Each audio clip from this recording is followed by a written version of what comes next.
네, 국정원 적폐청산 TF 조사 결과 총선과 대선이 치러진 2012년 국정원 댓글부대는 30개 팀 3,500여 명이 동원된 것으로 드러났습니다. TF는 팀장급 민간인 30명의 신원을 확인하고 그 명단을 국정원 개혁위원회에 넘겼는데요.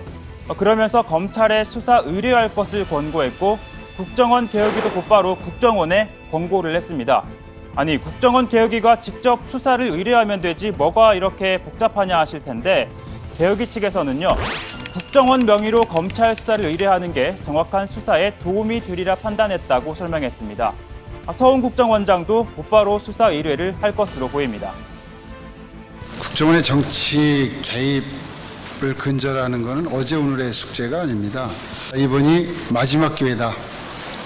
반드시 이번에는 국정원이 정치 개입, 선거 개입, 사찰 이런 일들로부터 근절시킬 수 있도록 해야 되겠다 이 생각을 하고 있습니다. 네, 검찰이 팀장급 30명에 대한 수사에 본격 착수하면요.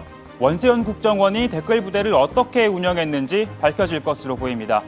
경우에 따라 이명박 정부 당시 국정원 지휘계통 전반으로 수사가 확대될 가능성도 있는데 구야당에서는 몸통은 바로 MB라고 지목하고 있습니다. 불법적인 국정원의 정치 개입 사건의 몸통이 이명박 정부 청와대라는 사실이 국정원에 의해 처음으로 팩트로 확인되었습니다. 법과 원칙을 외치며 국민의 입을 틀어막았던 이명박 정권이 뒤로는 천인공노할 불법을 밥 먹듯 자행한 것입니다. 박근혜 정부 국정원에 대한 수사도 불가피해 보입니다. 원 전 원장의 녹취록을 삭제해 검찰과 법원에 제출한 게 바로 박근혜 정부 국정원 지휘부였기 때문입니다.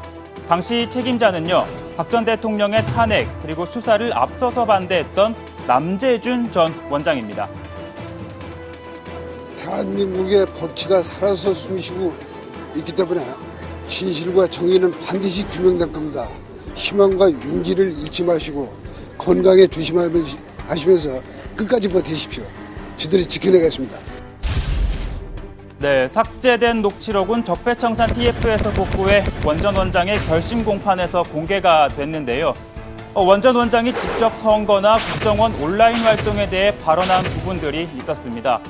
녹취록이 삭제되는 과정에서 지휘부, 더 나아가 청와대의 개입이 있었는지에 대한 수사도 불가피할 것으로 보입니다.